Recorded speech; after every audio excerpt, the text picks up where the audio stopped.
Azul é plural, azul é digital. Azul é plural, azul é digital.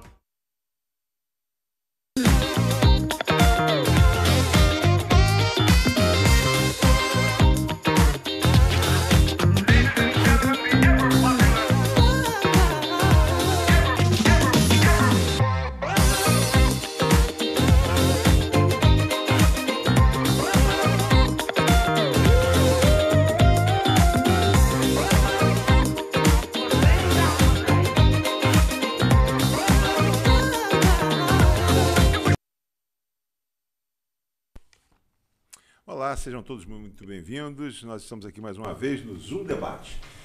Toda semana nós retornamos a esse espaço, a Zoom. A Zoom fica em Nova Friburgo. Nova Friburgo, geograficamente, nós estamos aqui falando dessa forma. Por quê? Porque hoje nós geramos essa imagem para Friburgo, Teresópolis e Petrópolis. E também hoje nas redes sociais nós temos que abordar dessa forma. E nós fazemos parte também de um pool de emissoras hoje através da Soul TV, que fica localizada em São Paulo.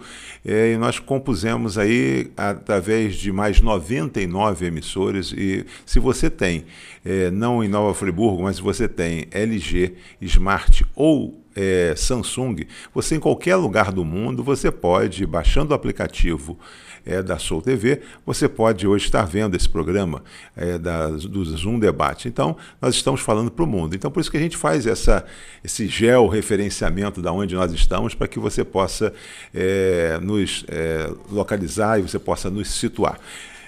A partir disso, toda semana, às terças-feiras, nós temos um programa inédito, às 22 horas.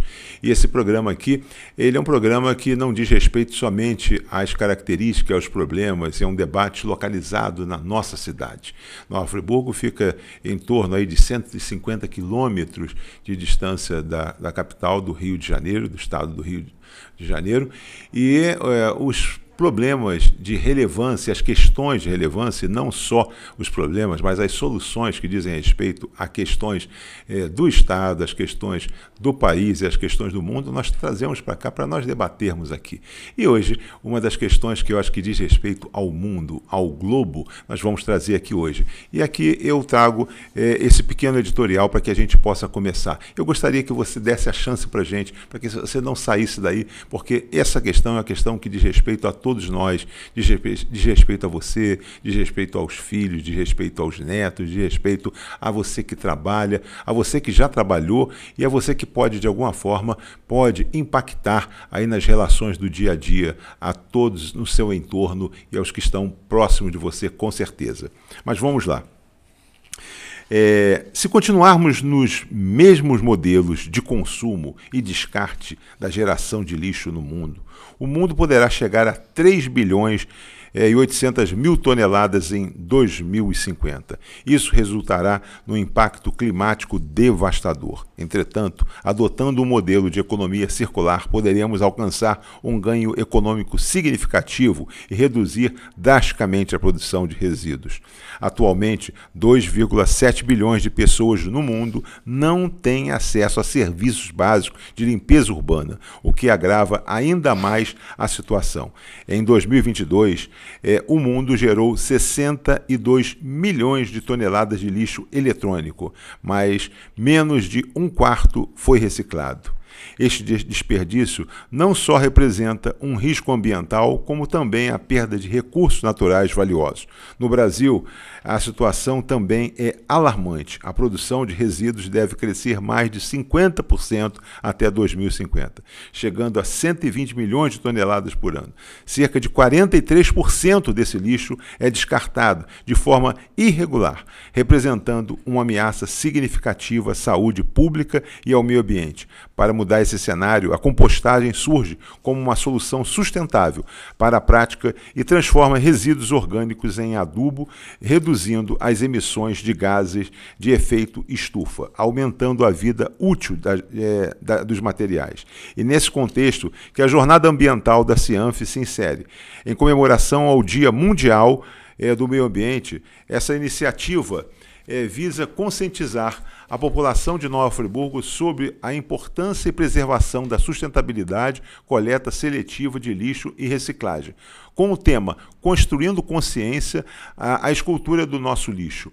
A jornada deste ano promete explorar temas ambientais mais relevantes para a nossa cidade e incentivando a participação ativa de profissionais da área de conscientização. E é dessa forma, após esse pequeno editorial, que a gente busca aqui hoje trazer o tema meio ambiente. E esse tema meio ambiente, a gente quer falar de quanto vale o nosso lixo.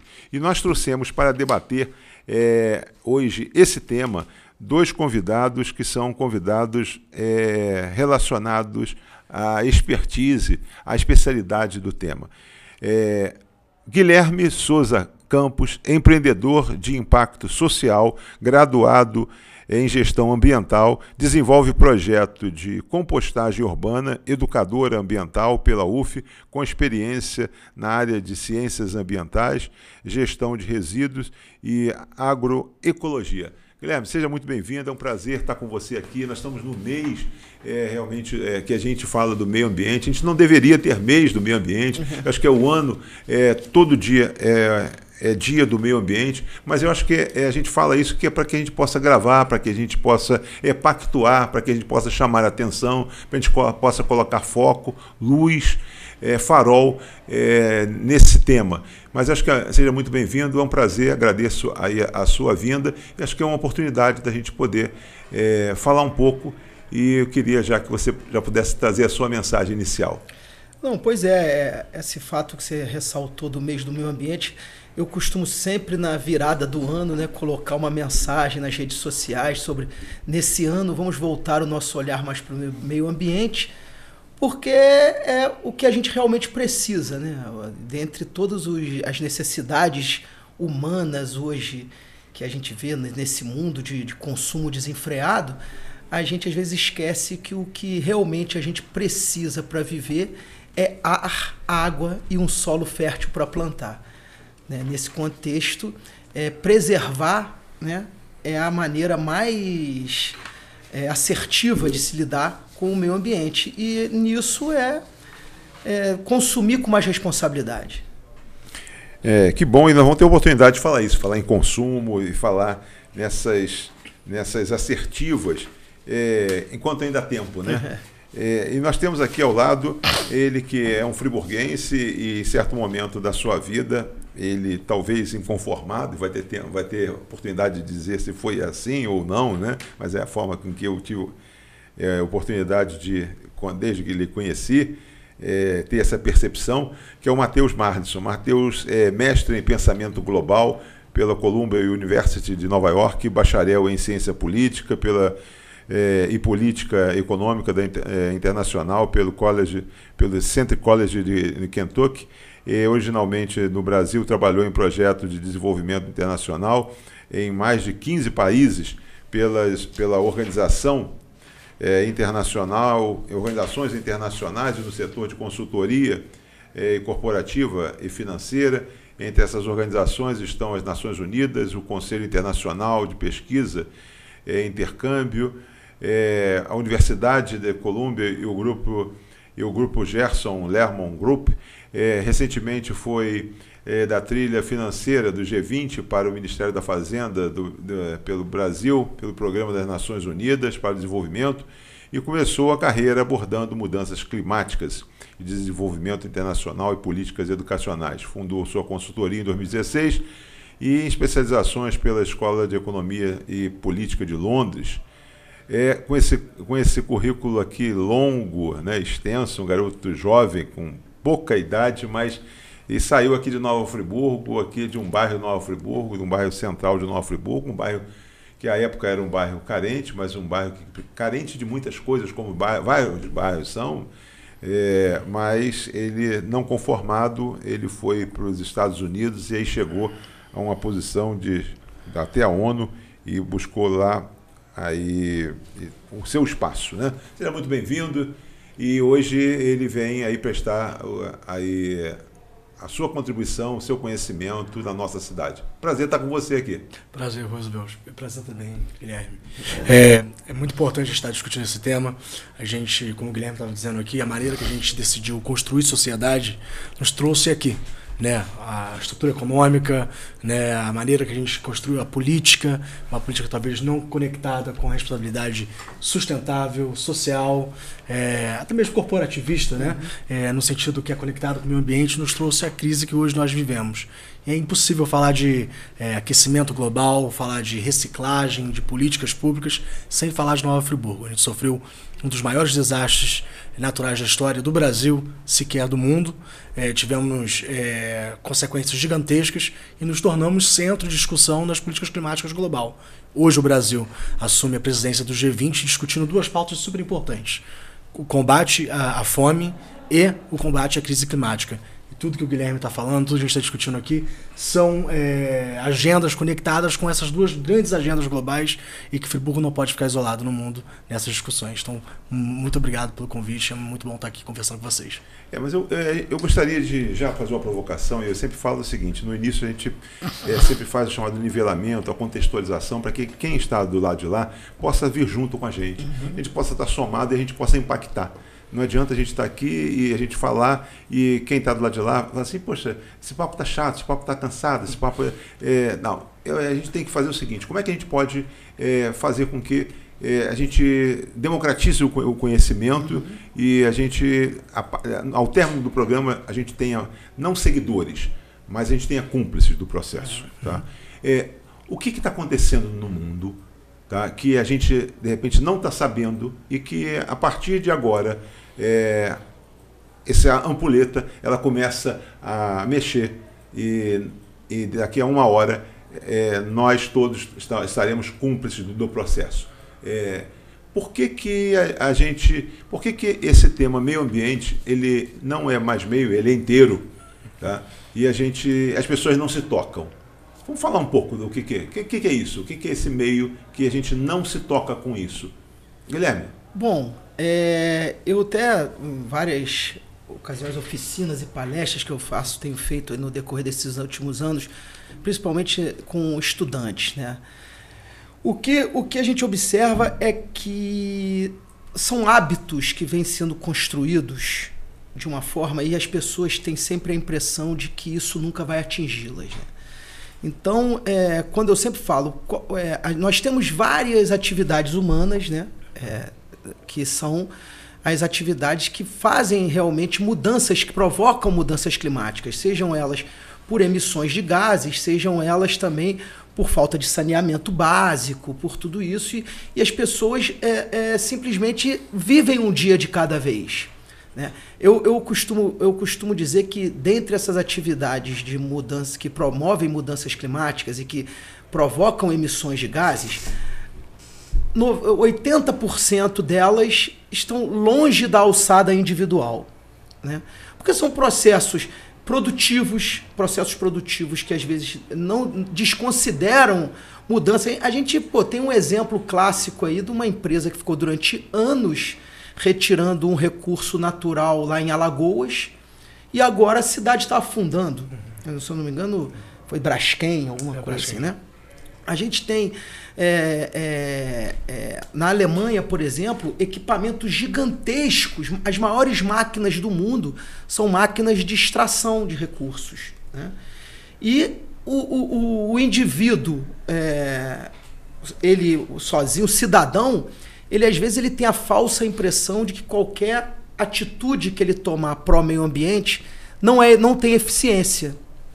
E às vezes esse discurso eu uso de mas só eu que estou fazendo, isso não faz diferença nenhuma, né? E é justamente essa retórica que a gente vem querendo desconstruir no sentido de que o impacto de cada existência tem que ser reduzido para fazer diferença. Porque a partir do momento que você nasce e começa a viver no mundo, você está gerando impacto. Hoje em dia, por exemplo, eu agora voltei a ser pai, né? Estou com uma menina de 2 anos e eu fico apavorado com fralda descartável, entende? Que é uma geração e é uma coisa que não tem solução, é um rejeito que vai ter que ser... E o processo produtivo dessas fraldas e tudo mais. E aí você fica naquele dilema, vamos lá, vamos pegar fralda como minha mãe usava, fralda para lavar. Enfim, são esses detalhes que a gente começa a causar impacto ambiental na existência desde cedo. O que a gente tem que fazer é tentar mitigar isso de alguma maneira. E aí a pauta de que eu me especializei nessa questão de combate a mudanças climáticas e a preservação ambiental está ligada muito à questão dos resíduos, né? Porque eu tenho a minha visão é de que gestão de resíduos individual é a forma mais direta, individual, de lidar com o problema, porque você tem atividades humanas geradoras de gases que provocam aquecimento global. Você tem a produção de proteína animal, você tem geração de energia, você tem processo industrial, né? E você tem resíduos sólidos, né? E qual é uma gestão de resíduos por conta de consumo mais consciente, ou então você procurar consumir de empresas que usam, né? A gente está falando muito do ESG agora, né? Que as empresas estão querendo buscar isso, que os consumidores estão ficando e cada vez vão ficar mais responsáveis nas suas escolhas, que as empresas que não seguirem nessa mesma toada vão perder espaço futuramente. Então eu fico fortalecendo essa retórica de que cada um é responsável pelo seu próprio consumo, né, e consequentemente os resíduos gerados desse consumo, para que a gente possa construir um mundo mais sustentável. Matheus, antes nós vamos falar muito lá em lixo lá na frente, mas acho que antes da gente entrar, quer dizer, na questão do lixo, nós temos que falar do mundo, né? Como é que nós chegamos a isso aqui, que nós chegamos a esse processo. Então aí também não dá para a gente, eu acredito que a gente e o nosso telespectador, ele vai entender que a gente não dá para a gente falar em Rio de Janeiro, não dá para a gente falar em Friburgo, não dá para a gente falar em Brasil, porque hoje nós estamos totalmente conectados a tudo, né? E tudo é muito instantâneo. Então eu queria que você, ainda mais você que esteve lá fora durante muito tempo, né? Hoje nós somos cidadãos do mundo. Então o que é isso que está acontecendo, que acontece? Porque hoje a gente vê que tem muita gente de olho no Brasil, né? O cara não pensou lá no mundo dele lá fora. Então, hoje ele está pensando também no Brasil. Mas fala um pouco do que é isso, o que é esse mundo, essa desordem mundial que aconteceu e agora não dá para pensar mais nos nossos netos, mas na criancinha do futuro, o país do futuro, né? Fala um pouco disso, dessa loucura aí do mundo, e aí fala do meio ambiente, que agora ele está correndo, ver se a gente salva, o que a gente consegue salvar? Eu acho interessante porque, né, como eu sou mestre em pensamento global, as pessoas pensam que é só pensar global. Você tem que pensar global e agir local, né? E é aí que você consegue achar soluções para essa crise. Está tudo conectado, está tudo muito perto e muito longe. A maneira que a gente decidiu construir sociedade com as revoluções industriais foi a maneira que a gente pensou que o mundo seria melhor, que a qualidade de vida ia melhorar, a gente ia construir cidades melhores, mais conectadas.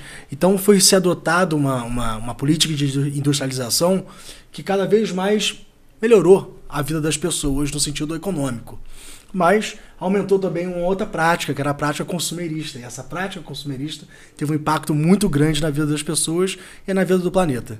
Londres, né, era considerada the big smoke, a grande fumaça, porque as fábricas liberavam aquela fumaça preta sobre o céu e a poluição afetava a vida das pessoas.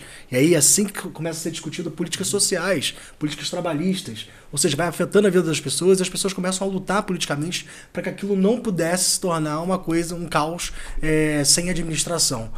O que a gente foi percebendo, na verdade, que desde os anos 50, 60, 70, né, já tinham especialistas falando do impacto que essa política industrial traria para o meio ambiente, e como isso ia causar um desconforto completo e um descontrole completo na ordem do planeta. nos anos 70, nos anos 80, a gente vê a política petroquímica e petrolífera dos Estados Unidos fazendo um grande lobby para desinformação. A gente fala de fake news hoje, mas a desinformação corporativa ela existe durante muitos anos. E essa desinformação afasta uma política do Jimmy Carter, na época, que falava da política ambiental nos Estados Unidos, da crise do óleo, da crise da energia, para uma política mais neoliberal, que era a política do Ronald Reagan. E assim a gente começa a ver no mundo práticas que abraçam mais a política neoliberal, ou seja, afastando a responsabilidade do Estado de ter políticas que falariam sobre o impacto que essas práticas teriam para a população e abraçando cada vez mais o lucro, o consumo, a perspectiva de ter mais é melhor, ter casas maiores, ter propriedades, ter mais dinheiro era melhor. O que a gente não pode esquecer é que economia significa administração de recursos. E esses recursos não são financeiros, são recursos como um todo, como a administração de recursos, de resíduos sólidos. A economia é administrar recursos para que esses recursos possam trazer benefícios para a população. Existe um antropólogo americano chamado Salins, que ele fala sobre o Homo economicus, como a gente era antes de se tornar essa sociedade avançada, entre aspas, como a gente vivia com o básico.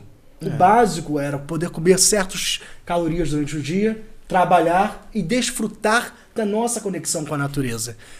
Essa sociedade avançada, de novo, entre aspas, se afastou dessa política. A gente tem que voltar para uma política cada vez mais onde, é claro, muitas práticas foram importantes para o nosso melhoramento de vida, mas a gente não pode se esquecer que nós não estamos sozinhos nesse planeta.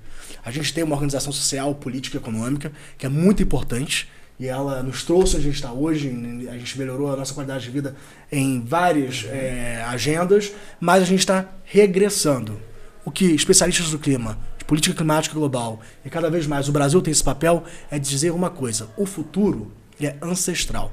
A gente tem que voltar e pensar nas práticas ancestrais, como foram os nossos povos aqui originários protegendo a floresta, os povos quilombolas, que têm práticas que são exemplos para o mundo, e hoje as Nações Unidas olham para o Brasil com esse olhar, não somente para o interesse dos nossos recursos naturais, mas das práticas que nós tivemos aqui, que foram esquecidas e às vezes até lutadas de maneira política mesmo, dizendo que elas eram práticas atrasadas. Nós tínhamos que industrializar, e temos sim que industrializar, mas de maneira verde. Hoje o mundo trabalha para essa perspectiva. Os Estados Unidos acabou de aprovar o Inflation Reduction Act, que é uma ação de redução da inflação, mas na verdade é um plano ecológico, um plano de transformação ecológica como o Brasil está adotando. Você olha para a Europa tem o European New Green Deal, né? O novo acordo verde. Você olha para a Ásia, você olha para a China, para o Japão. Os países estão adotando práticas sustentáveis. E o Brasil, que sempre foi um exemplo na agenda, desde a Eco 92, desde o Rio 92, nas discussões climáticas, com ativistas muito importantes, né? Até mesmo aqui em Nova Friburgo e no Rio de Janeiro, o Brasil não pode se afastar dessa agenda. Ou seja, a gente chegou onde a gente chegou por conta de certas práticas, achando que nós íamos melhorar nossas vidas. Nós melhoramos nossas vidas em muitos aspectos, mas estamos piorando não somente no nosso presente, como no nosso futuro. E a nossa conexão com a natureza. Guilherme.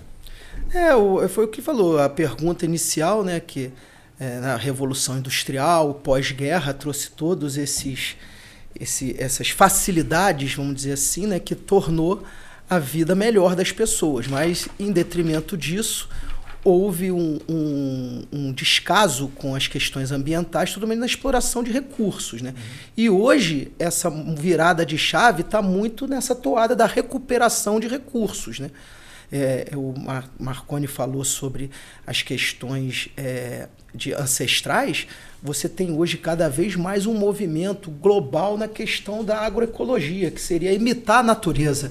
Simplesmente você cultivar imitando a natureza, você consegue ter a produtividade nos mesmos índices da produtividade atual, mas só que sua produtividade atual hoje é carregada não só de agrotóxicos, mas também de desvalorização do trabalhador do campo, né? Você vê que uma retomada... Hoje, Friburgo está com um avanço muito grande na migração de pessoas para a agricultura orgânica, que valoriza o trabalhador, né? Do campo, enfim. E eu acho que o caminho é esse, a gente conscientizar, porque... como eu falei, às vezes essa não é a pauta principal, né? Eu sempre brinco com o pessoal assim que você não vê na manifestação na rua o cara com uma placa lá de transporte, educação, saúde e meio ambiente. Né? O cara quer o transporte, saúde, meio ambiente, ele tem que ter alguma coisa. E a gente está começando a aprender da pior forma. Mas a que são... né? Não, a gente está começando a aprender da pior forma, que são com os eventos climáticos descontrolados. Né? Acho que... Matheus, eu já acho que já trouxe até esse comentário, essa fala, né, como curiosidade. A época, ao tempo de Cristo, nós tínhamos em torno de... O censo da época, né, diz que nós tínhamos ao tempo 150 milhões de habitantes. Né? 2000 anos depois, agora, nós falamos em 8 bilhões de habitantes no mundo. Então, vamos só para a gente dar uma atenção a isso. Então, nós levamos aí 2000 anos para que nós chegássemos a 8 bilhões de habitantes. Agora, né, as perspectivas, né, e aí, falam que nos próximos 20, 30 anos nós teremos um crescimento de mais 2 bilhões, chegaremos a 10 bilhões de habitantes. Queria que você comentasse também nessa questão do pensamento global, né, porque nós temos hoje China, Índia, porque a gente tem que tratar dessa questão antes de nós entrarmos nessa questão da geração de resíduos e coisas nesse sentido, que são culturas. Né? Como é que a gente lida com isso? Porque hoje a gente tem esse pensamento do global, mas a gente age no localmente. Tá? Como é que a gente lida com isso? Falávamos que a China, da invasão da China, mas hoje a gente já fala que a Índia já passa. Né? Como é que vê, como é que você, no seu pensamento global, nos seus estudos, na sua formação desse pensamento global, como é que isso está acontecendo no mundo? Sobre o crescimento populacional. Esse pensamento populacional, como é que é essa coisa do consumo, porque a cultura, como é que ela acontece desses povos, tá? E nós, e a nossa realidade. É complexo, né? É uma pergunta super complexa, mas eu acho que a gente pode fazer uma reflexão, inclusive, na maneira que a gente decidiu construir sociedade. A gente fala sobre a revolução, ou melhor, a construção da sociedade moderna com a perspectiva de sociedade em massa. Ou seja, é necessário ter muitos consumidores para que você possa vender muita coisa. A sociedade em massa, ela como a gente fala também nas ciências sociais, às vezes se torna uma massa de controle, uma massa de dominação, uma massa de perspectiva. Eu acho que uma das coisas mais importantes para a gente fazer é pensar como a gente vai construir uma sociedade mais justa, sabe? A população global, ela está vista para crescer. A gente não vai conseguir parar isso. Mas existe uma questão que é importante falar sobre dentro das escolas. Isso está até um pouco conectado aqui com as agendas da ODS, dentro das escolas, dentro da sociedade. Falar sobre reprodução, falar educação sexual, não tem a ver com educação ideológica, mas na verdade ela tem a ver com falar para as pessoas, olha, é necessário que a gente entenda o que são contraceptivos, né? É necessário que nós entendamos por que nós precisamos usar preservativos, né? Não só para evitar o crescimento populacional, mas também para ter uma ideia de saúde pública, uma ideia de que a saúde pública é importante, né? E a administração de recursos. Numa sociedade crescente, cada vez mais desigual, imagina, a gente vive um mundo cada vez mais desigual. Isso. Então, você num mundo de desigualdades, você tem uma população que cresce de uma maneira desacelerada, é necessário pensar também na administração e no compartilhamento desses recursos. Que recursos são esses que nós estamos dizendo? É claro, numa política econômica, uma política capitalista, a gente está falando sobre o compartilhamento dos recursos financeiros, mas não somente eles, dos recursos naturais, como a gente estava discutindo aqui, e também sobre a maneira que nós vamos viver em sociedade. Cada vez mais a gente tem crises sociais, crises políticas, pensamentos que são que entram em choque, né? Ontem, inclusive, eu falei um pouco sobre isso lá na Cianf, na abertura, né, da jornada ambiental.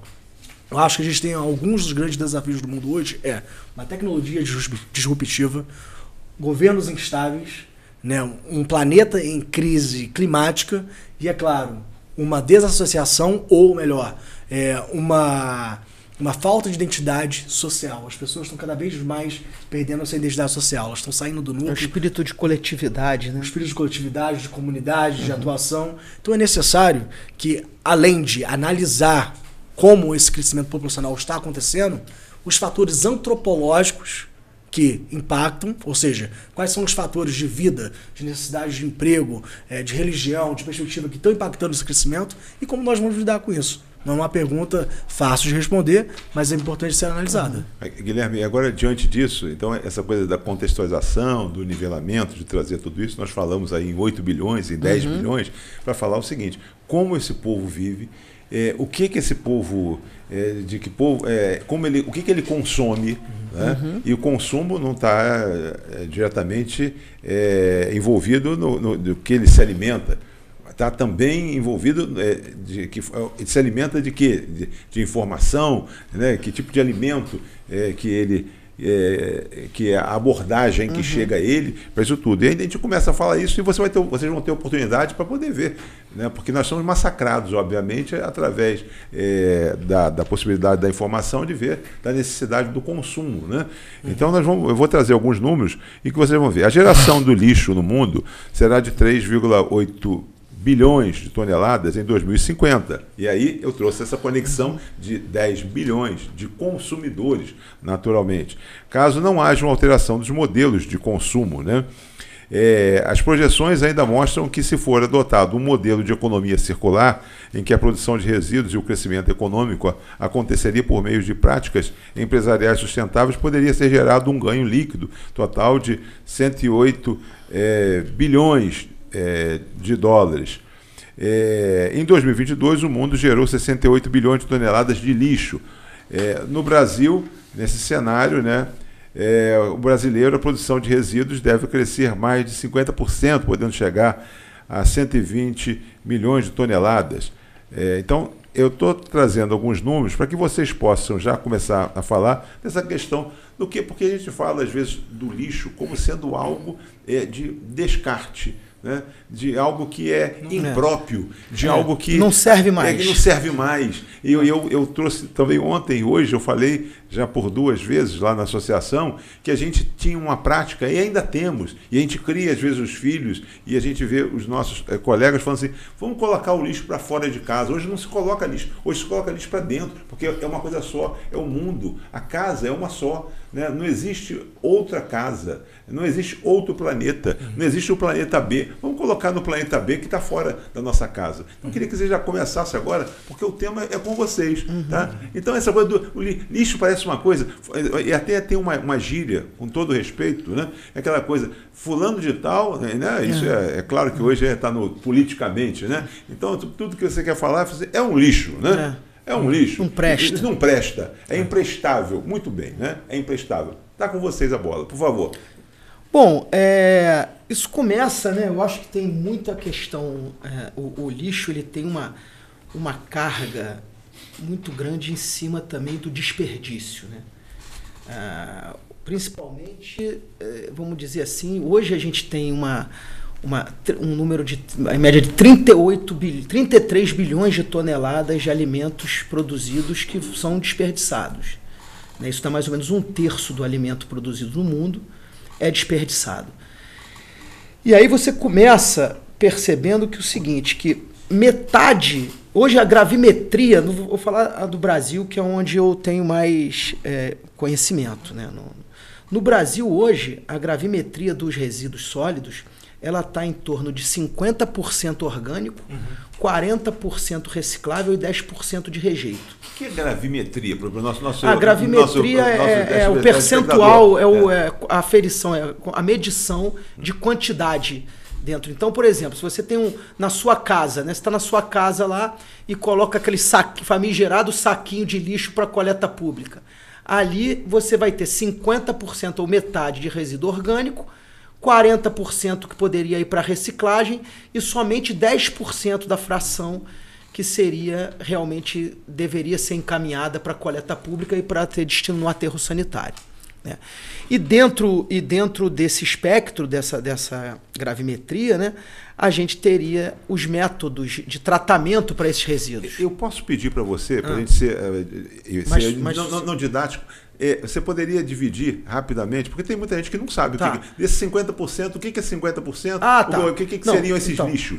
O resíduo sólido urbano, é. vamos dizer, o que é gerado nas cidades, no ambiente urbano, Sim. ele é categorizado em 3 frações. A fração orgânica, que contempla os restos de alimento e o material de poda, varrição e jardinagem, material vegetal, né? Essa é a fração orgânica.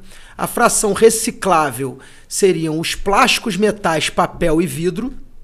E os rejeitos são aqueles resíduos que ou não têm tecnologia ainda para reciclagem ou que não há viabilidade econômica para reciclagem. Lembrando que reciclagem é uma indústria e uma indústria que é um modelo de negócio. E muito dinheiro. E muito dinheiro.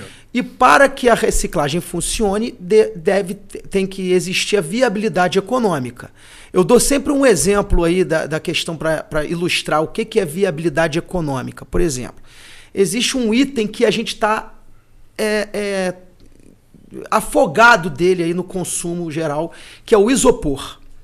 O isopor ele vem nas compras para amortecer embalagem, ele vem na indústria dos alimentos para poder condicionar alimentos para venda, enfim.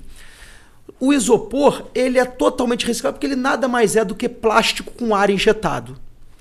Entretanto, como que seria a logística, por exemplo, para transportar 1 tonelada de isopor? Quantos caminhões a gente precisaria para transportar? Então é uma logística inviável economicamente.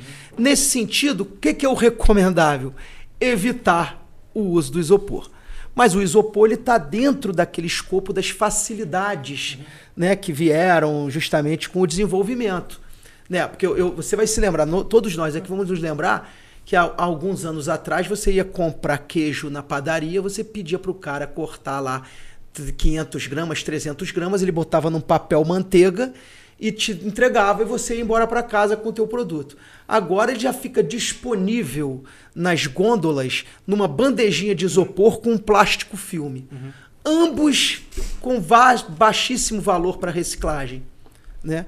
E você leva aquilo para casa e você automaticamente é responsável por aquele resíduo que sobrou, né? O isopor de difícil reciclagem, para você ter uma ideia, o mais próximo que a gente tem hoje de reciclagem de isopor é em São Paulo. Então você pode acreditar que todo o isopor gerado em Nova Friburgo vai para o aterro sanitário, né? E assim como outros diversos itens, né? Então essa gravimetria, essa divisão em 3 categorias faz com que, num cenário ideal de gestão de resíduos, as pessoas separassem seus resíduos em casa como orgânico e enviar para compostagem. Né? Que a Política Nacional de Resíduos Sólidos já prevê, nas gestões municipais de resíduos, a compostagem está inserida. Você tem reciclagem que pode fortalecer associações de catadores, onde esses catadores com maior volume, maior massa, têm maior poder de negociação de preço, enquanto um catador individual fica na mão de um sucateiro. Uma associação ela tem maior volume, maior logística para coletar esses resíduos e destinação responsável consequentemente. E, de fato, só 10% iriam para o aterro sanitário na gestão pública, concessionária ou não, né? Nesse contexto, hoje, o que a gente tem? A gente tem... até tem um amigo meu, eu vou até fazer uma parte aqui, que ele faz compostagem lá em Búzios, o Daniel Lopes. E uma vez na semana da compostagem desse ano, que a gente fez um evento aqui na ARC, uma mesa redonda, eu falei sobre a separação do lixo. Ele falou: Guilherme, não tem que separar, é só não misturar, porque já vem tudo separado. Você pega lá o teu consumo lá de plástico, papel, metal e vidro, e você tem os seus restos de alimentos. A pessoa faz o quê? Ela mistura tudo. Quando ela bastava não misturar, colocar cada um no local e dar a destinação correta. Até a sacola mesmo pode ser uma sacola biodegradável, né? Pode. Mas isso é tudo uma questão de política pública, no final das contas. Perdão, Não, é pertinente. É tudo uma questão de política pública, porque na verdade isso é uma questão que tem afetado o mundo. E o Brasil foi um exemplo muito grande sobre reciclagem, né? A gente teve políticas importantes durante muito tempo. Interessante, pessoal, e você dá continuidade quando você fala de política pública, porque é exatamente política pública. Vários municípios, por exemplo, têm a coisa da lei que impede a utilização de sacolas plásticas em supermercados e coisas nesse sentido. Né? Eu ia falar sobre não isso. impede, não. Na verdade, eles fazem botam uma taxa. Que acaba inviabilizando, né?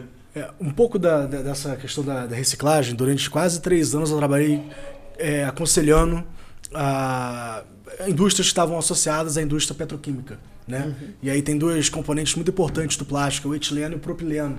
E são complexos de você, inclusive, fazer políticas de reciclagem. É importante a gente parar para pensar como Friburgo e a questão global podem se conectar aí. E, na verdade, o Brasil pode estar no pontapé, ou deveria estar no pontapé da economia global, porque é uma questão de competitividade também. Em 2018, isso tem muito a ver, inclusive, com a Braskem, porque a Braskem produz etanol, na verdade, plástico, que é da reciclagem vinda diretamente da cana-de-açúcar. Né? Mas, enfim, em 2018, a China baniu a entrada de plásticos e recicláveis do mundo. Para pensar na logística global sobre isso. Muitos dos nossos plásticos, na verdade, se tornam palhetas. Né? Então, a Coca-Cola de garrafa de plástico que você tomou em casa, ela é reciclada, ela vira uma palheta e ela é enviada para onde? Para a China. Às vezes chega lá na China e na China eles fazem, na verdade, a separação desse plástico. E aí saiu um documentário em 2015 chamado Plastics China, que mostrava que crianças dos lixões, isso acontece aqui, Jardim Gramacho, lugares muito próximos daqui onde a gente vive, mas não da maneira que acontece lá na China, acontecia na China. Crianças derretiam plástico, cheiravam esse plástico para identificar qual que era propileno e qual que era etileno. E isso era super cancerígeno. Então esse documentário era só o papel da arte, da discussão, da sustentabilidade, da mídia, né? Da conscientização e da educação. Esse documentário foi para o mundo inteiro. A China ficou numa situação muito complicada globalmente e aí decidiu em 2018 banir o plástico global. Sabe qual é o problema disso? Era mais de 50% do plástico global indo para a China. Então os outros países, como a Malásia e países mais próximos, ficaram com a responsabilidade de tratar desse plástico, quando na verdade essa responsabilidade tem que ser dos países. Exato. Os países têm que lidar com esse lixo. E aí uma coisa super interessante, que quando a China fez essa questão de banir, eu estava aqui olhando os dados, ela também fez uma política urbana muito importante. Primeiro, o resíduo urbano tinha que ser forte no sentido da compostagem, do tratamento. A segunda coisa era a proibição dos não biodegradáveis. Ou seja, eles não iam aceitar os não biodegradáveis nesse sentido. Ou você faz essa reciclagem em casa, ou você ia pagar uma taxa super alta.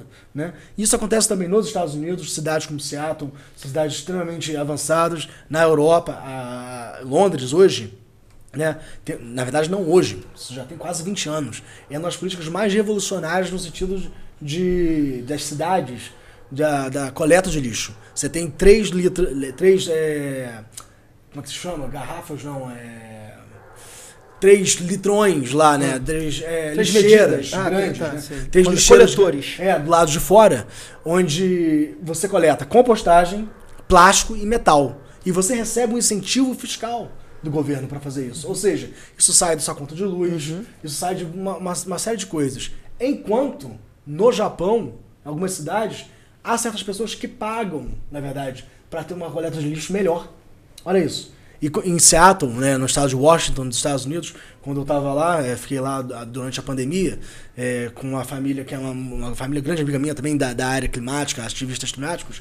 Eles tinham a política da cidade, mas tinham outras empresas que faziam políticas até melhores do que a política da cidade. Isso aumentou a competitividade do tipo de reciclagem que se tinha e os meus amigos pagavam para ter o lixo deles reciclados para um lugar melhor, porque tinha um impacto social. Ou seja, esse ESG que você estava falando mais cedo, ele significa meio ambiente, sociedade e governo. Ou seja, é importante se desvincular eu disso. ouvi recentemente, eu ouvi recentemente os 3 P's do ESG, que é planeta, pessoas e perenidade. Né? Planeta, os cuidados com o planeta. Pessoas, justamente a parte social das governanças, né? E a questão da perenidade, quando a empresa implementa o ESG, que ele se perpetue como política da empresa, né? Então, nesse sentido, a gente tem aí a questão, você falou aí do Japão, né? O Japão, ele é quase imperativo fazer uma gestão responsável, porque eles não têm recurso natural. E aqui em Friburgo, eu tenho quando o Rodrigo te apresentou o projeto de compostagem urbana, é um projeto de coleta domiciliar remunerada. Ele chama Clube do Humus, onde a pessoa se associa, paga uma mensalidade, eu coleto semanalmente ou quinzenalmente, a pessoa escolhe o plano de coleta, e no final do mês eu devolvo um saco de adubo ou uma mudinha de tempero. Legal. E essa pessoa tem a responsabilidade de só, num baldinho que eu mesmo forneço com uma sacolinha biodegradável, né, ela separa só os orgânicos ali. E a gente leva para compostagem. Hoje a gente está coletando 8 toneladas por mês em Nova Friburgo pelo Clube do Humus Compostagem. Estamos passando uma pequena dificuldade agora, porque a gente tinha o espaço cedido pela prefeitura para fazer a compostagem e a prefeitura pediu o espaço de volta e a gente está lá no IPRJ da UERJ fazendo lá, porque a gente tem um pátio experimental, inclusive com um projeto financiado pela FAPERJ, com sensores aferindo umidade e temperatura da leira de compostagem permanentemente. Mas é importante que a prefeitura mantenha políticas como essa. Eu estou até vendo se eu consigo com eles um novo espaço. Uma renovação, né? Para poder continuar, porque assim, hoje a gente tem um volume maior, porque a gente está pegando 14 empresas, entre hotéis, restaurantes e a Casa dos Pobres São Vicente de Paula, onde tem uma carga também muito grande de resíduo lá. E o resto mais umas 100 famílias domiciliares fazendo esse trabalho. É um trabalho que também tem uma logística complicada, mas que a gente aí na raça está levando aí desde 2018. Muito bacana a iniciativa, é coisa que a gente tem que divulgar e a população tem que conhecer, e como o programa aqui não é um programa, como eu disse, não é local, eu acho que é importante se dar conhecimento. Não, e eu aproveito inclusive para falar o seguinte, durante a pandemia houve uma aproximação muito interessante de diversas iniciativas e empresas que fazem esse mesmo trabalho de coleta de resíduos orgânicos para compostagem, o que culminou no final de 2022 com a Associação Brasileira de Compostagem. Um grupo de WhatsApp virou a Associação Brasileira de Compostagem, hoje com 80 associados do Brasil inteiro, desde o Rio Grande do Sul até o Acre, a gente tem Belém, a gente tem iniciativas de compostagem e que a gente está com cadeiras agora em congressos de fertilizantes orgânicos. Agora, esse ano, vão ter 2 eventos muito legais de maquinário, vai ter o segundo encontro de compostagem, que vai ser lá em São Carlos, em São Paulo. Ano passado teve em Piracicaba. Então, é um fortalecimento muito grande que a compostagem está. E agora, né, com o anúncio da Lei 14.260, que era a lei da reciclagem, ela sendo revisitada, sendo como a Lei Rouanet da reciclagem, né? Não sei se vocês chegaram a ouvir isso. A partir, acho que do ano que vem, até 6% do imposto de renda pessoa física pode ser encaminhado para projetos de reciclagem e ou compostagem, e 1% das empresas, da pessoa jurídica, pode ser. Que beleza, eu desconhecia. Saiu agora no Dia do Meio Ambiente, a divulgação. Que bom, né? Olha só. Isso é super interessante. Eu queria até conectar com o que você estava dizendo agora, né? Como as cidades precisam, a gente está falando de política pública, então é importante pensar também de política pública, né?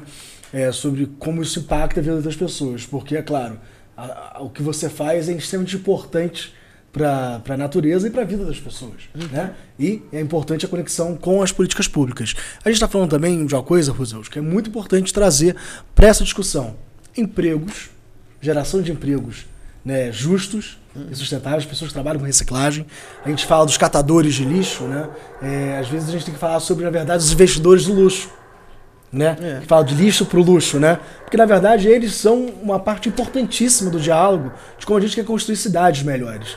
Hoje a gente vê na cidade de São Paulo práticas completamente inspiradoras em algumas das periferias. Apesar de terem várias dificuldades com a prefeitura hoje, por um lado, não valorizar tanto a parte climática, né? É importante a gente focar no que as pessoas estão fazendo. Você vê aqui em Friburgo, talvez 20 anos atrás, né, durante a administração da Saudade Braga, várias práticas que ligavam a questão da reciclagem, da sustentabilidade, da responsabilidade do plástico. Acho que a gente precisa voltar para esse olhar. Nova Friburgo, ela é vista de maneira não só nacional, as pessoas conhecem Nova Friburgo, não só nacional, como global, como uma cidade verde. Mas para ser uma cidade verde, as práticas têm que ser práticas um pouco mais revolucionárias do que somente as montanhas e as florestas, que devemos manter em pé. Né? Devemos investir na política de carbono, devemos investir, mas é importante pensar como a reciclagem e a educação social, a educação sustentável.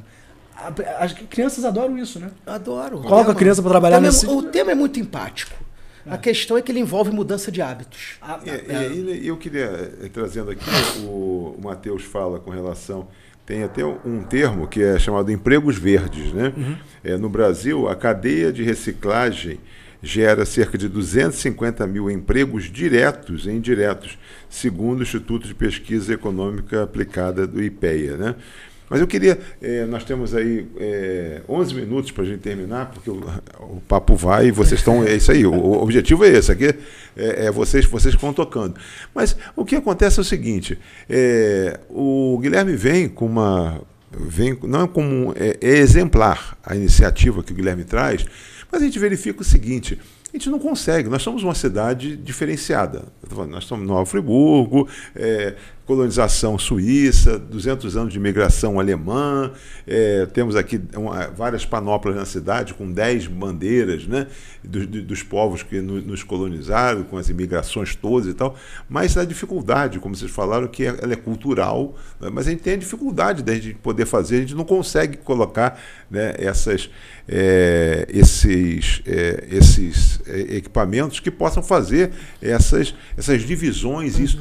Onde está o gargalo disso? Porque a gente fala sempre, a gente volta está na educação, onde está? Vocês dois que trabalham exatamente isso, porque esse programa, esses espaços, né, como o que nós estamos aqui agora, eles têm que objetivar. Se a gente tiver conseguindo, e alguém aqui, nós temos ali um QR Code e o telefone ali que vocês podem apelar para que as pessoas façam contato com vocês, tá? Guilherme e Matheus, ali, por favor, Marconi, depois coloca também o telefone, tá? Não só não sei se está o telefone, porque as pessoas falam, o QR Code às vezes não dá tempo e tal, tem gente que ainda tem dificuldade com relação a isso. Mas façam contato.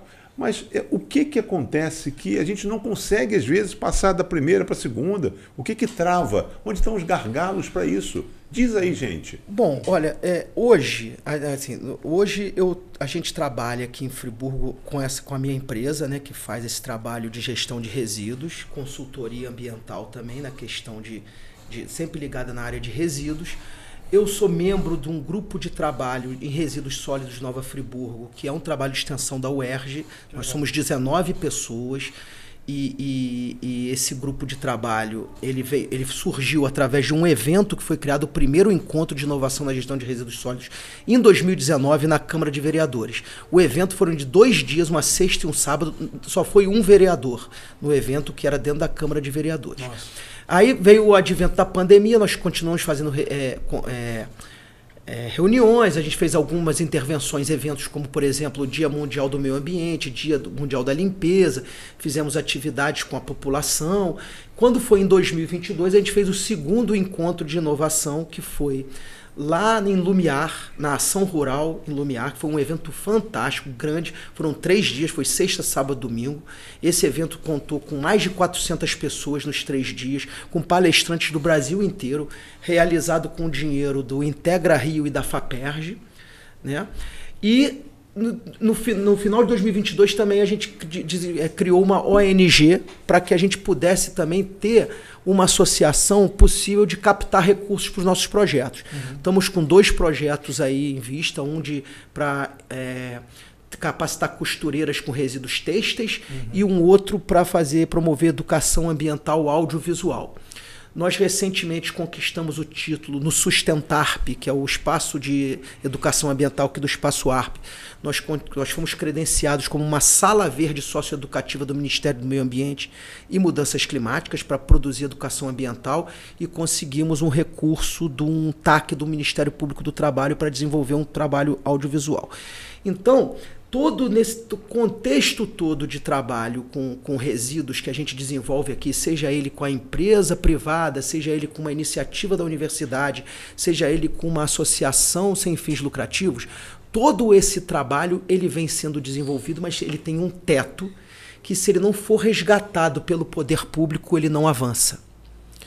E nesse sentido, Nova Friburgo está correndo um pouco fora da curva, porque a gente está na iminência de aprovar um plano municipal de gestão de resíduos sólidos que passa muito superficialmente pela questão dos resíduos têxteis, tá? Que está prestes a ser aprovado.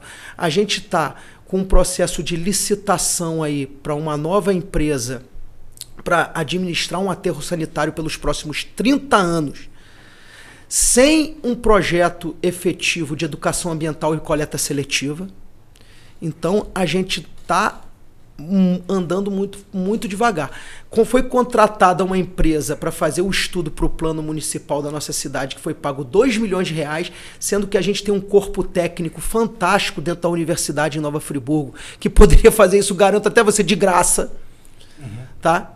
Mas nós não somos consultados, nós vamos lá para criar problema, né? Para poder cobrar, para poder tentar levar o projeto para o mínimo aceitável. Mas não é criar problema, é trazer solução. A gente busca trazer solução. Isso faz parte da política. E a população, desculpe o desabafo agora, a população tem um papel fundamental nisso, porque no imaginário popular existe a mágica do lixo. Você coloca ele na porta da sua casa, ele desaparece. Verdade. Né? Aí quando a gente começa a falar sobre aquela retórica paga para desaparecer. Preservação, paga caro.